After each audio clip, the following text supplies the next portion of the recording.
Detective!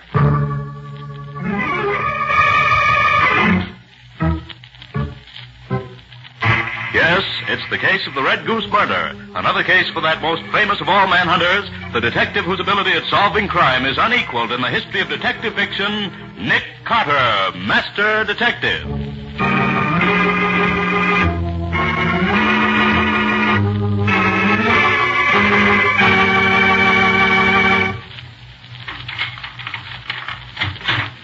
Oh, listen, Patsy, why do you have to come back to the office at this time of night? I just want to be sure that I finished everything before I left Scubby.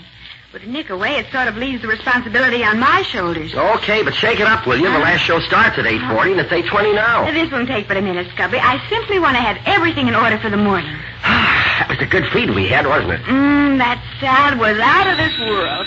Oh, doggone it. I knew we should have stayed away from this place. Nick Carter's office, Patsy Bowen speaking. Mr. Carter there? Not at the moment. Who's calling, please? Art Bradley, manager of the Red Goose. When do you expect Mr. Carter? I can't say exactly. Can I do something for you? I'm his assistant. Well, maybe you could help me out. Well, I'll be glad to if I can. Suppose you tell me why you called. It's like this. My girl Singers just died very suddenly. Oh. She was all right a half hour ago, but when I stopped in her room just now, she was slumped on the floor dead. Looks very odd to me. Well, why don't you call the police? Well, I was going to, but the police visiting my nightclub would hurt business. And she may not have been killed, so I wondered if Mr. Carter, you see, I met him the other evening at one of his lectures. I see. I wondered if he wouldn't come over and see what actually happened before I do anything further. If you have any suspicion that her death wasn't natural, Mr. Bradley, you'd better call the police. Yes, I suppose I had that. Who should I call? Can you tell me?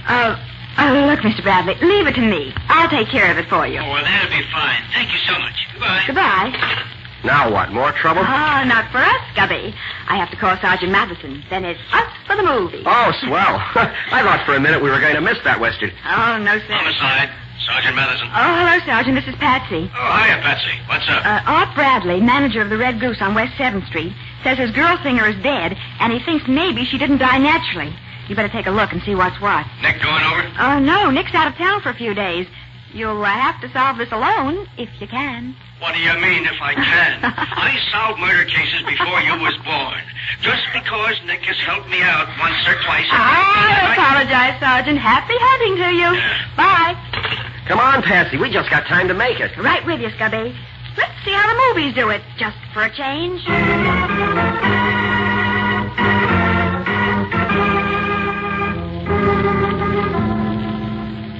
So this is just the way you found her, Bradley, huh? Nothing been touched? Nothing, Sergeant. You see, I opened the door to the dressing room to speak to her, and there she lay on the floor. I shut the door again and called Mr. Carter. Good. Yeah, it's murder, all right. You see this? That mark around her neck, you mean? Yeah, strangled with a fine cord or a wire, maybe. It's murder, sure. Only dead a few minutes, too. Not more than 15 or 20, I'd say. How did you happen to come to her dressing room, Bradley? Well, it's payday today, and I brought up the payroll sheet for her to sign. See, I'd given her an envelope downstairs sometime before, but she hadn't signed for it. How much did she make? $150 a week. Good racket she was in. Made more than I do. That her handbag on the dressing table? Yes, I think so. Notice it's open. Let's see if she's still got all that dough. Empty, by golly. Not a cent left in it. Hey, that must have been the motive for the killing. Yeah. Robbery. Uh-huh. Beautiful kid like that killed for a measly $150. Wait till I get my hands on the guy that did... If you do, Sergeant. What? Patsy, what are you doing here? And the demon reporter, Scubby Wilson. Hiya, Matty. We were almost to the movies when Patsy's feminine curiosity got the better of her. She just couldn't stand the idea of a murder investigation going on without her being here to poke her nose in it. Uh-huh. Well, Patsy, now that you poked your nose in, you can just poke it right out again. I don't need no help from you. Why, Sergeant, I wasn't trying to help. I was just interested. Is that... Was she killed, Sergeant? Yeah, strangled with a cord or a piece of wire. $150 stolen out of her handbag. And no more questions, see? Yes, Sergeant. But please, may I just watch? Okay. Just don't bother me. I won't. Bradley, how many rooms on this floor? Well, there are 3 rooms on the second floor, Sergeant. My office, this dressing room, and the dark room. All on this side of the building. Dark room? What's that for? Well, that's where the girl who takes the flashlights of customers in the club develops the pictures she takes. Oh. As soon as she gets 3 or 4 snaps, she comes up and makes prints for the customers to buy. Then she could have been in and out of this room any time. Well, yes. Yes, she could. I want to talk to her. Sure. Hey, if all 3 rooms are on this side, they must all look out onto that roof next door. Yes, they do. The adjoining building is a 1-story flat-roofed affair, same length as this one is. Uh-huh. Windows always kept open, are they? Oh, on hot nights like this, yes. You ever see anyone on that roof? From this club, I mean. No, I don't ever remember any of our people ever going out there. No reason why they... Marie, just a minute. Yes, Mr. Bradley? Sergeant, this is Marie, the girl who takes the pictures. You said you wanted to talk to her. Yeah, I do. Marie, when did you see this girl? Paula! What's happened to her? Is she... Yes, Marie. She's dead. Been killed. Poor Paula. When did you see her last? It was just after her first show, maybe half an hour ago. Was she all right when you saw her? Oh, yes. She was as happy as anything. She came upstairs just as I finished printing my last batch of photos. I asked her for an autographed picture of herself, and she said that if I'd take one, she'd autograph it for me. You took one, did you? Yes, I snapped it right then. You developed it yet? No, I was just going to now. Uh-huh. Well, let me see it as soon as you get it done. Might get some ideas from it. I'll have it for you in 10 minutes, officer. And may I watch you, Marie? I used to take pictures when I was a kid. I'm Patsy Bowen, Sergeant Matheson's assistant. My assistant. My pain in the neck. Well, Miss Bowen, I'm glad to have you. Did you ever develop your pictures when you took them? Oh, no, I couldn't do that. Yeah, women. They give me a pain. Mr. Bradley, how many employees do you have here in the Red Goose? Why, there are 12 in the kitchen crew, 7 in the orchestra, 5 front men in the lobby and inside, check girl, flower girl, and Marie. I want to talk to them, all of them. Get them up here. Now, look, Sergeant, couldn't we sort of take it easy, just talk to them one at a time, kind of private-like? And don't want to upset the whole club. Give a club a bad name, you know. Oh, don't give it another thought, Mr. Bradley. Sergeant Matheson is the soul of discretion and the epitome of integrity. Hey, are you calling me names again? Oh, not at all, Matty. They were compliments, if you only knew it. Well, pipe down, will you? Okay, Bradley, I'll take it easy, but I want to talk to every one of them. Alone or together, I don't care. Now, come on, let's get started.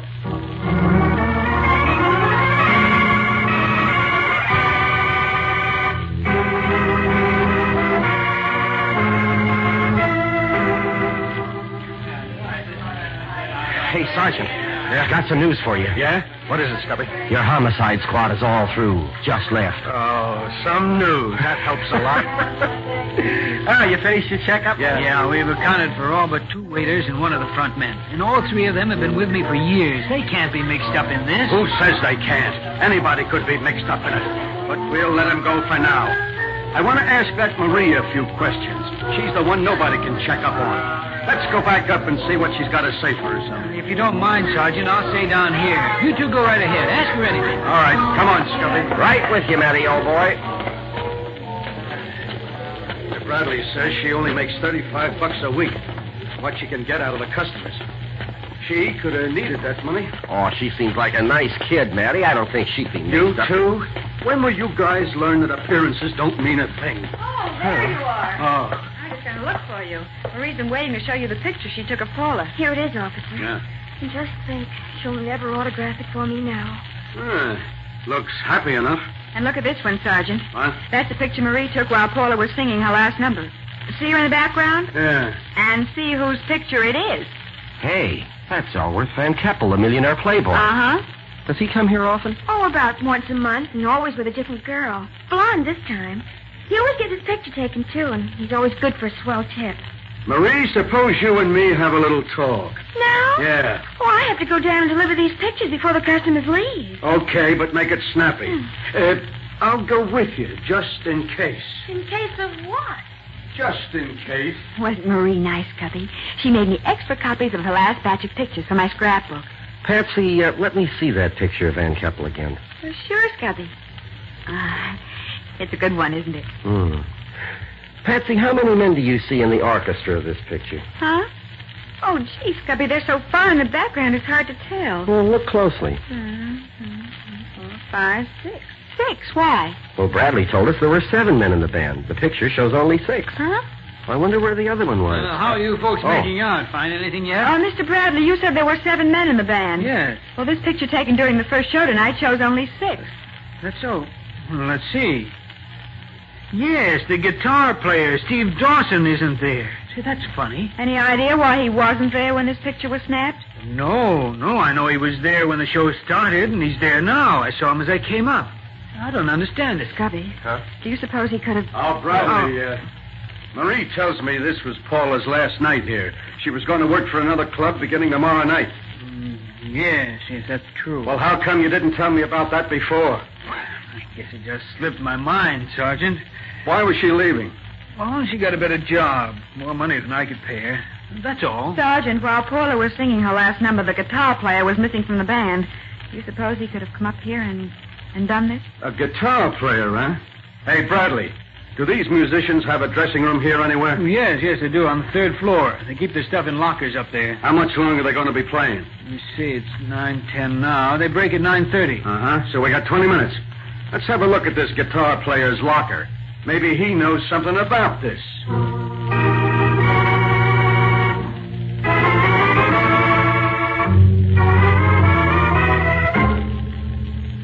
Which one is this Steve's locker? It's the 3rd one from the left. It's got his name on it. Good.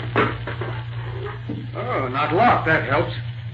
No, nothing in this old jacket. Just the racing form. Hey, what's that written on it? Huh? Oh, Central 8740, Mike. That's probably his bookmaker. Yeah, probably. These boys play the horses pretty heavily, I understand. Oh, yeah? Then this Steve could need money, maybe, if the nags weren't running for it. Anything else there, Sergeant? No, Patsy, only this old guitar case. And that's empty. Gosh, they use nice velvet for the lining, don't they? Well, maybe it was nice once, but it's pretty well shot now, Patsy. Oh, yes. Look at this big tear in it. It's... Oh, Sergeant, look at this. What? Money. Hidden in the lining. Right. 7 20s and a 10. Say, that's what I paid Paula tonight. What? So Steve took it, but why did he have to kill her to get it? He could have got it without that. Well, we don't know that he did kill her, Mr. Bradley. The guy that got the money is the guy that did the killing, according to my book. Hey, Bradley, get Steve Dawson up here. We'll see if he can get out of this. Certainly, Sergeant. I'll have him meet you in Paula's room right after the band breaks for intermission. And you can bet I'll keep my eye on him until then. Mr. Bradley, do you have a phone we could use? Yes, of course. There's one in my office. The room right next to Paula. Thanks. Come with me, Scubby. I've got a job for you. Anywhere with you, beautiful. Just lead the way.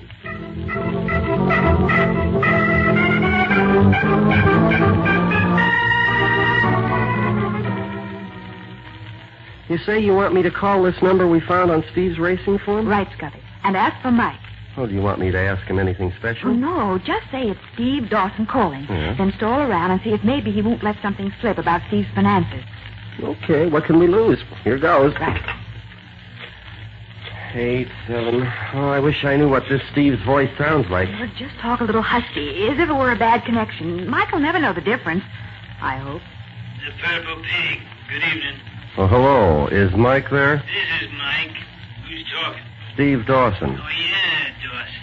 You got the money ready for me? Well, I've got part of it. Part of it. Hey, listen, you know what I told you. You have it all when I call for it tonight, or else. The whole $300 you borrowed, and the $100 interest for the 2 weeks you had it. Well, isn't there some way I can let you have part of it now and the rest a Got little... the stalling, Dawson. 400 smackers in a bunch by 1 o'clock tonight for trouble. And I mean trouble. Okay, Mike. Goodbye. So Steve did need money. He sure did. $400 by 1 o'clock tonight, and no fooling around either. So Steve might have needed that money so bad he'd be willing to kill Paula to get it. Well, it sure looks that way from where I sit. I wonder Scubby, what's that on the floor over under the window? Huh? Oh. Looks like tar. Tar? Yeah. Tar off somebody's heel. Maybe somebody was out on the roof and got some on her shoe. Mr. Bradley said nobody ever went out there. But look here. Here's a smudge on the windowsill, too, Scubby. Do you suppose... Have you got a flashlight, Patsy? Yeah, my swore one's here in my bag. I think I'll have a look at the roof outside this window. There might be footprints or something. If you're going out there, I am, too. Give me a hand. Okay, beautiful. Here. Easy now. There you are. Hey, tar on this roof is soft, isn't it? Yeah, tar roofs generally get that way on warm days. No, I don't see any prints here anyway. Well, that doesn't prove anything, of course. Soft tar wouldn't hold prints very well. Scubby, this fireplace must fire escape. Oh, I'm getting all mixed up. Must be the one that goes up to the musician's locker room. Well, it probably is. I remember seeing one when we were up there before. Is Paula's body still in her room? No, they took it away after the homicide boys finished their investigation. Oh, I'm glad of that. I don't... Oh. What's the matter? I tripped over something. Caught my toe in it. Why, there's nothing here, Patsy. Oh, wait. Huh? Here's an old guitar string. Maybe you tripped on that. An old guitar string. And Steve plays the guitar. Funny, isn't it? How do you mean funny? The sergeant says Paula was choked with a cord or a piece of wire. Of course. And finding this guitar string here is no coincidence at all. I wonder. What do you mean, I wonder? Huh? Oh, I don't know, Scubby, but that's what Nick always says when he's not sure of something. Oh, his master's voice, huh? Something like that. Uh-huh. I'm just trying to think the way Nick would do it if he were here. Oh, I wish he were here, too. Oh, I don't know. It looks pretty open and shut to me. I know it does, but that's always the time Nick says to... Scubby, there's one of the musicians just coming into Paula's room. That must be Steve Dawson. Yeah, come on. I want to hear what he has to say. You want me, Sergeant? Yeah, come on in. Have a chair. Mind if we join you, Sergeant? For the love of Pete, what are you two doing out there on the roof? Oh, just looking at the stars, that's all. Do you mind if we come in? I don't mind what you do so long as you don't get in my way. Thanks. Help me up, Scubby. All right, here you are. Now, easy. Watch the sill. Thanks, Scubby. Won't you come in, too, Mr. Wilson? Oh, delighted, Miss Bowen. So kind of you to offer me. Will you two ever stop clowning? This is a murder case. Murder? What have I got to do with a murder? Everything, if I ain't mistaken, Dawson. Where were you at about 8 o'clock tonight? 8 o'clock? Yeah. Oh, playing with the band, same as always. That's so. Patsy, where's that picture you had? Here it is, Sergeant. Thanks. Now then, Steve, show me which one in this picture is you. Why, I don't seem to be there. When was this taken? During Paula's last number in the first show tonight. Now, where were you? Oh, yeah, I remember now. I was late coming in. Mr. Bradley said you were there when the show opened. Huh? Oh, yeah, I had to step out for a minute. You need money pretty bad, don't you? Money? Yeah. No, I just got paid tonight. I got plenty. You didn't get paid enough to repay the loan Mike made you. $300 plus 100 interest. Hey, what's that? Where did you find that out? Mike told us. Mike? What do you know about Mike? And he's calling for it at 1 o'clock tonight, isn't he? I don't know what you're talking about. No? Then why did you kill Paula Windsor tonight and then swipe $150 from her purse? And don't try to lie out of it. We found the money in that old guitar case in your locker. I didn't kill her. I swear it. Sergeant, we found this on the roof just outside the window. What's that? A string for a fiddle or something. So what? Could be a guitar string, Matty. What? That settles it, Dawson. You saw Bradley give Paula her salary earlier tonight, so you sneaked off the bandstand during her last number, came up to her room, and tried to sneak her purse. She caught you, and you killed her. No, I didn't kill her. I didn't. You strangled her with a guitar string you happen to have in your pocket and threw it out the window. I didn't kill her. She wasn't even in the room when I took the money. Oh, so you admit you stole the money. Yeah. Yes, I stole it, but I didn't kill her.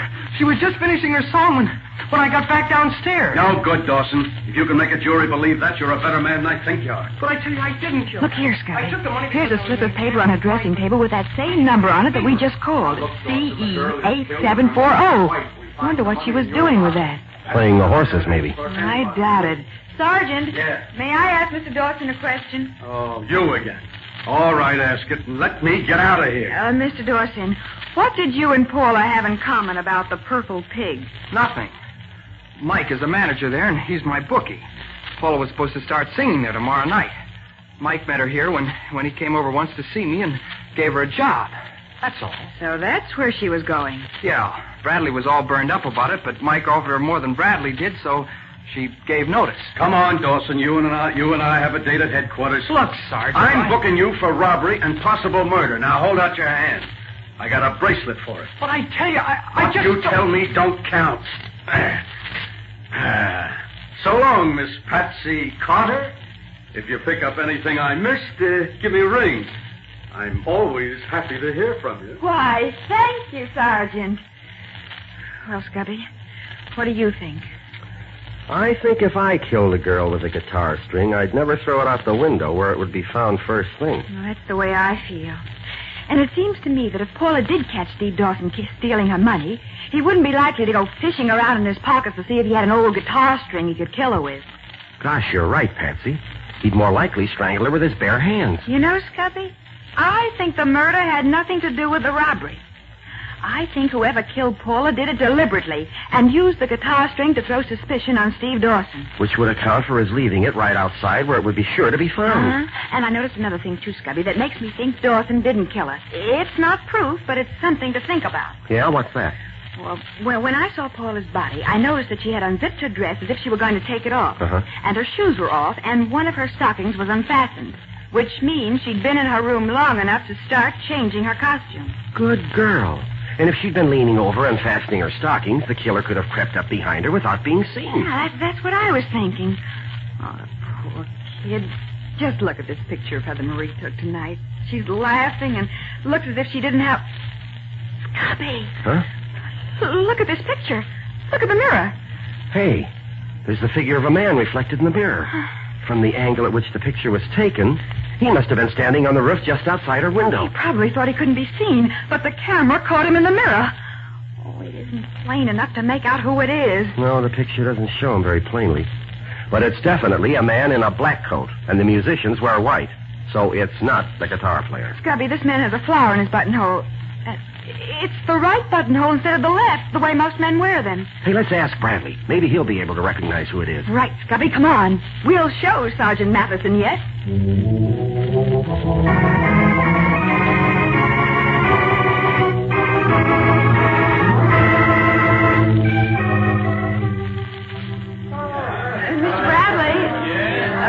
We've got something to show you. Can we go somewhere where it won't be so noisy? Yes. Suppose you go right in here. With the door closed, you can at least hear yourself think. Yes, this is better. Now, what have you found that would interest me? Mr. Bradley, this picture was taken this evening in Paula's room, right after the first show. Oh, yes, I remember Marie saying that she took one. If you look in the mirror, you can see the reflection of a man standing outside her window on the roof. What? Yes, I see. Hey, it's a pretty pity it isn't a better picture of him so we could recognize who it is. Mr. Bradley, have you ever been out on the roof outside your office? What? No, I never go out there. Then how do you suppose the spot of roof tar got on the rug in your office? I wouldn't have the least... It probably came off your shoe, Mr. Bradley. I see there's still some tar on the heel. But I didn't... Your right heel. Say, look here, are you implying that I killed Paula? I am. I didn't realize it until I saw you again just now. But you wear your flower in your right lapel. Practically no one does that. You're a pair of idiots. Why should I kill Paula? I had no motive to do a thing like that. I don't understand about the motive part either, Mr. Bradley, but I'm sure you killed her. Now, see here. Just because I happened to be standing outside Paula's window when Marie snapped that picture doesn't prove that I killed her. Just went out for some air and then went back to my office. She was alive the last time I saw her. You've forgotten one thing, Mr. Bradley. Your fingerprints are on the guitar string you strangled her with. All right, so I killed her. What are you two going to do about it? I'll have you two taken care of so fast you won't Sit down, Mr. Bradley. You can't scare me with that little pop gun. Don't kid yourself, Mr. Bradley. Patsy knows how to use that gun, and she will if she has to. And a .22 makes just as good a hole in a man's heart as a .45 does if it's aimed right, the way Patsy aimed. Thank you, Scubby. Now, will you sit down, Mr. Bradley? Thanks. Now, Scubby, if you'll call Sergeant Matheson, he can put both the robber and the killer in the same cell.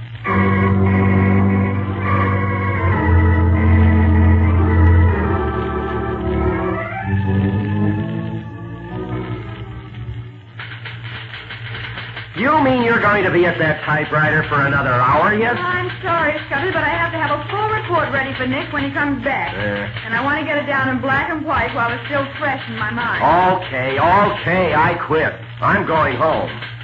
I'll see you again sometime, I hope. Why, I hope so, Scubby. Give me a ring sometime when you're free. Oh, darn you, Patsy Bone. If I wasn't in love with you, I'd wring your neck. Good night, Scubby, dear. Good night. Oh, poor Scubby. Let's see. Where was I? Oh, yes.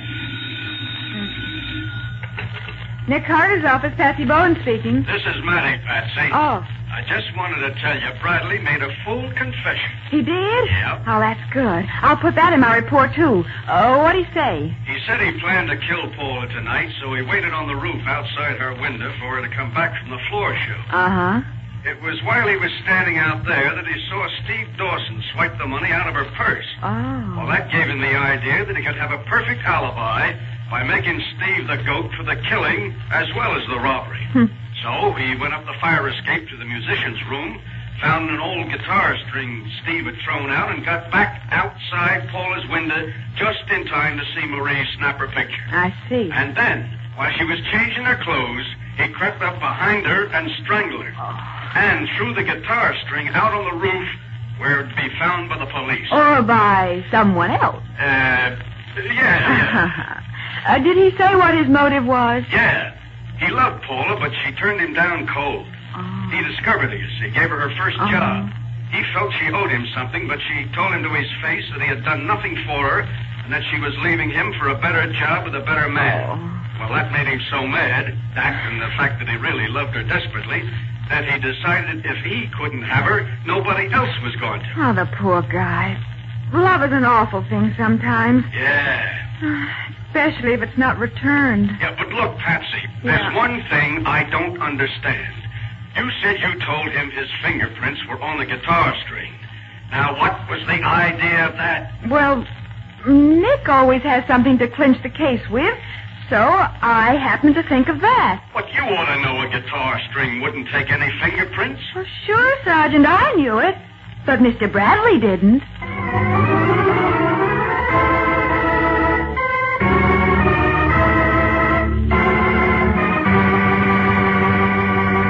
Well, Patsy, in the absence of Nick, I suppose I'll have to get my hints on next week's show from you. How about it? I sure can do, Carl.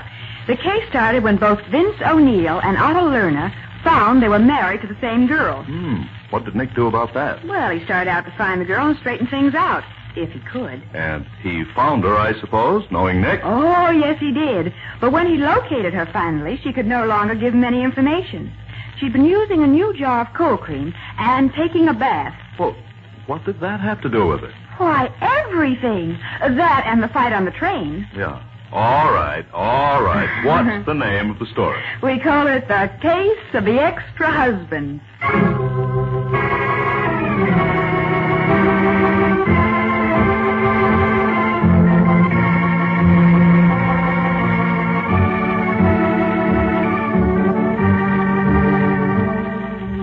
Nick Carter, Master Detective, which is produced and directed by Jock MacGregor, is copyrighted by Street & Smith Publications, Incorporated. Pictured stories of Nick Carter appear in every issue of the Shadow comics. In the broadcasts of Nick Carter, Master Detective, Lon Clark is starred as Nick, Charlotte Manson is featured as Patsy, Mattie is played by Ed Latimer, Scubby by John Kane. Original music is played by George Wright, script is by Jock MacGregor. Any resemblance in these programs to actual persons, living or dead, or to actual places is purely coincidental. Nick Carter, Master Detective, is presented over most of these mutual stations each week at the same time. This is Carl Caruso saying, so long until next week.